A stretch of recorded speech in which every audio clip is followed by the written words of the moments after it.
नमस्ते, money capital channel में आप सबका स्वागत है। तो आज हम इस वीडियो में द्वारिकेश शुगर इंडस्ट्रीज़ लिमिटेड इस कंपनी का जो शेयर है उसके बारे में फुल एनालिसिस करने वाले हैं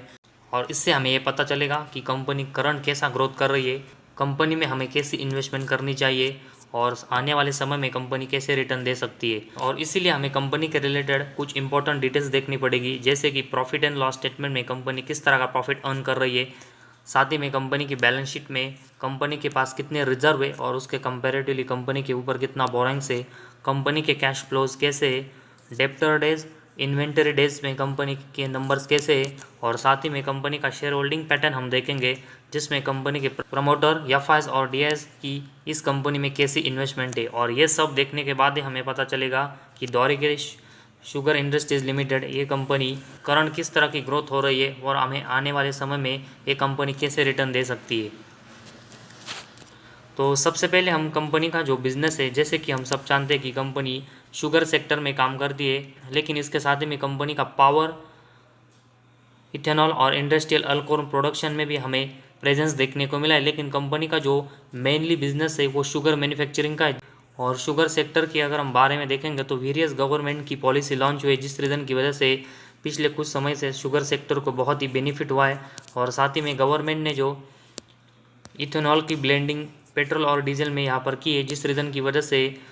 ये जो शुगर सेक्टर की कंपनी इथेनॉल का प्रोडक्शन कर रही है, उनके इनकम में हमें और यहाँ पर बेनिफिट होते हुए देखने को मिला है। तो शुगर प्लस इथेनॉल इन दोनों के वजह से शुगर सेक्टर की कंपनियाँ हैं, उनका जो इनकम है वो पिछले कुछ समय से बढ़ा है, जिस रीज़न की वजह से शुगर सेक्टर की कंपनियाँ पिछले 1-2 साल से बहुत ही अच्छा परफॉर्मेंस कर रही है। और इसी वजह से आने वाले समय में भी हमें ये कंपनियाँ बहुत ही अच्छा रिटर्न दे सकती है। तो इस कंपनी का जो बिज़नेस है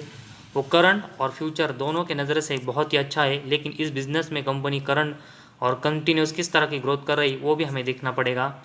और सबसे पहले हम कंपनी के रिलेटेड जो स्टॉक का पी रेशो उसके बारे में इंफॉर्मेशन देखते हैं। तो इस कंपनी का पी रेशो 14.4 है, तो एक बहुत ही अच्छे वैल्यूएशन पर कंपनी का शेयर अभी ट्रेड कर रहा है। इसके बाद कंपनी का आरओसी देखेंगे तो 21% और कंपनी का आरओई 24.8% का है। तो इन दोनों रेशोज़ में भी कंपनी बहुत ही अच्छा परफॉर्मेंस डिलीवर कर रही है। और इसके बाद कंपनी के प्रॉफिट एंड लॉस स्टेटमेंट के बारे में इंफॉर्मेशन देखते हैं, जिसमें पिछले 6 सालों का कंपनी का जो डाटा है वो वेरियस सेगमेंट का हम देखेंगे। और उसमें सबसे पहले हम कंपनी का सेल्स देखेंगे, जो कि मार्च 18 में 1400 करोड़ का था, जो कि इसके बाद अगर हम देखेंगे तो मार्च 19 में ये लगभग 400 करोड़ से गिरकर 1000 करोड़ का हमें देखने को मिला। लेकिन इसके बाद अगर हम देखेंगे तो कंटिन्यूअस कंपनी ने अपने सेल्स में ग्रोथ की और मार्च 20 में ये सेल्स 1300, मार्च 21 में 1800, मार्च 22 में 1900 और ट्रेलिंग 12 मंथ्स में 2000 करोड़ का कंपनी का सेल्स रहा है। तो पिछले 4 साल में अगर हम देखेंगे तो कंपनी ने अपने सेल्स में बहुत ही अच्छी ग्रोथ की है।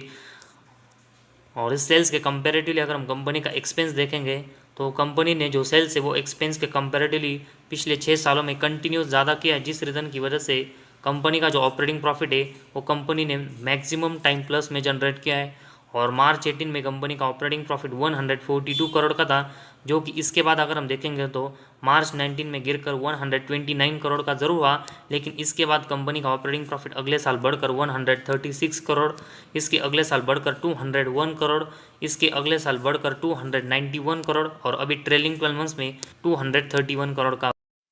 तो इस कंपनी का ऑपरेटिंग प्रॉफिट कंपनी ने मैक्सिमम टाइम प्लस में जनरेट किया है, जो कि एक अच्छा साइन है। लेकिन इसके साथ ही में इसके जो नंबर्स है उसमें कंपनी 1-2 साल अच्छी ग्रोथ करती है, लेकिन इसके बाद फिर से कंपनी के नंबर से वो अगले साल डाउन होते। तो ऐसी जो वोलेटिलिटी ऑपरेटिंग प्रॉफिट में हो रहा है वो कंपनी को स्टॉप करनी पड़ेगी, ताकि कंपनी का परफॉर्मेंस बहुत ही ऊपर नीचे ना हो। और साथ ही में कंपनी का ऑपरेटिंग प्रॉफिट मार्जिन अगर हम देखेंगे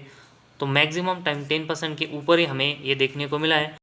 लेकिन अगर हम इसमें भी कंपनी के नंबर्स देखेंगे तो एक साल बढ़ते हैं, लेकिन उसके अगले साल हमें फिर से कम होते हुए देखने को मिलता है। तो इस कंपनी के ऑपरेटिंग प्रॉफिट मार्जिन में भी कंपनी के नंबर से वो बहुत ही वोलेटाइल परफॉर्मेंस कर रहे हैं, और इसी वजह से कंपनी को ऑपरेटिंग प्रॉफिट और ऑपरेटिंग प्रॉफिट मार्जिन इन दोनों के जो नंबर से वो कंसिस्टेंट स्टेबल करके रखने पड़ेंगे, क्योंकि वोलेटाइल परफॉर्मेंस अगर इन दोनों का कंटिन्यूस रहेगा तो कंपनी का जो परफॉर्मेंस है और कंपनी का जो शेयर है वो भी हमें बहुत ही वोलेटाइल होते हुए देखने को मिल सकता है। तो इसी वजह से इन दोनों में कंपनी को स्टेबल परफॉर्मेंस करने की ज़रूरत है। इसके बाद कंपनी का नेट प्रॉफिट देखते हैं, जो कि मार्च 18 में 101 करोड़ का था, जो कि इसके अगले साल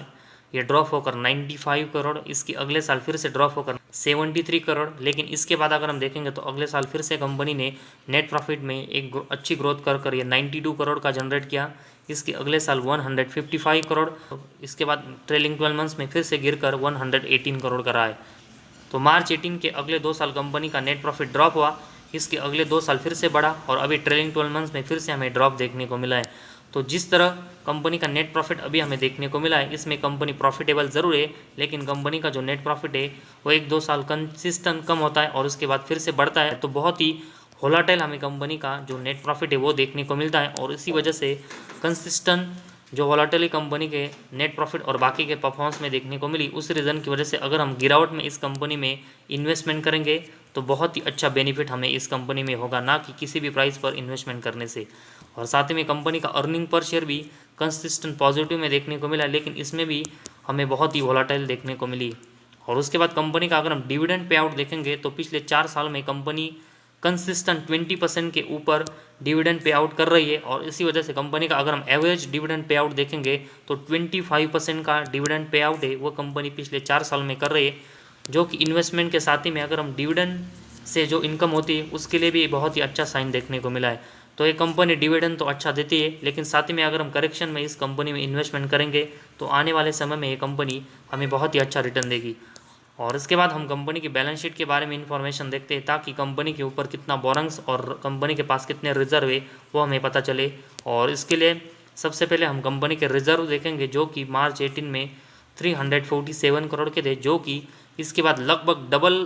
के हमें सितंबर 22 में ये होते हुए देखने को मिले और 700 करोड़ के रिजर्व है वो अभी कंपनी के पास सितंबर 22 में है। तो एक बहुत ही अच्छी ग्रोथ है वो कंपनी ने पिछले 5 सालों में अपने रिजर्व में की है। और इसके कंपैरेटिवली अगर हम कंपनी के ऊपर बोरिंग्स देखेंगे, मार्च 18 में 342 करोड़ का कंपनी के ऊपर बोरिंग्स था, जो कि लगभग मार्च 20 में बढ़कर 846 करोड़ का हुआ था। लेकिन इसके बाद कंपनी ने लगभग 500 करोड़ से अपने ऊपर का जो बोरिंग्स है यहाँ पर कम किया है और अभी सितंबर 22 में 300 करोड़ का कंपनी के ऊपर बोरिंग्स है। तो पिछले अगर हम 4 साल में देखेंगे तो कंपनी अपने ऊपर का जो बोरिंग्स है वो कंसिस्टेंट कम कर रही है, जो कि कंपनी के नेट प्रॉफिट के लिए बहुत ही अच्छा साइन है। तो जैसे जैसे कंपनी अपने ऊपर का बोरिंग्स कम करती रहेगी, कंपनी का इंटरेस्ट है वो भी हमें कम होते हुए देखने को मिलेगा और कंपनी नेट प्रॉफिट में भी कंसिस्टेंट अच्छी ग्रोथ करते हुए देखने को मिलेगी। तो जो कंपनी के जो रिजर्व है वो 700 करोड़ के और उसके कंपेरेटिवली 300 करोड़ का कंपनी के ऊपर बोरिंग्स है। और इसी रीज़न की वजह से अगर हम देखेंगे तो कंपनी की जो बैलेंस शीट है वो अभी हमें बहुत ही स्टेबल देखने को मिली है। तो इस कंपनी की जो बैलेंस शीट है उसमें भी कंपनी का परफॉर्मेंस है वो हमें अच्छा देखने को मिला है, जो कि इन्वेस्टमेंट की नज़र से एक अच्छा साइन है। इसके बाद कंपनी का कैश फ्लोज अगर हम देखेंगे, जिसमें मार्च 18 में कंपनी का नेट कैश फ्लो 2 करोड़ के प्लस में था, जो कि इसके बाद अगले साल माइनस में गया, इसके अगले साल फिर से प्लस में आया, इसके अगले साल फिर से माइनस में गया और अभी हमें ये 0 देखने को मिला है। तो कंपनी का जो नेट कैश फ्लो है वो कंटिन्यूस प्लस और माइनस में जा रहा है, जो कि ये भी बहुत ही हमें वोलेटाइल देखने को मिला है। और इसी वजह से कंपनी को कंसिस्टेंट और स्टेबल ग्रोथ करनी है, तो आने वाले समय में कंपनी को अपना जो नेट कैश फ्लो है वो पॉजिटिव में जनरेट करना पड़ेगा, ताकि कंपनी की लॉन्ग टर्म में स्टेबल ग्रोथ हो। इसके बाद कंपनी के हम डेप्टर डेज देखेंगे, जो कि मार्च 18 में कंपनी के 14 थे और उसके बाद अगर हम देखेंगे तो कंसिस्टेंट 30 के नीचे हमें कंपनी के डेप्टर डेज देखने को मिले और मार्च 22 में अभी ये 6 हमें देखने को मिला है। तो कंपनी को अपने डेप्टर से पेमेंट लेने में बहुत ही कम समय लगता है, जो कि कंपनी के परफॉर्मेंस की नज़र से एक बहुत ही अच्छा साइन है। और इसके बाद कंपनी के अगर हम इन्वेंटरी डेज देखेंगे, जो कि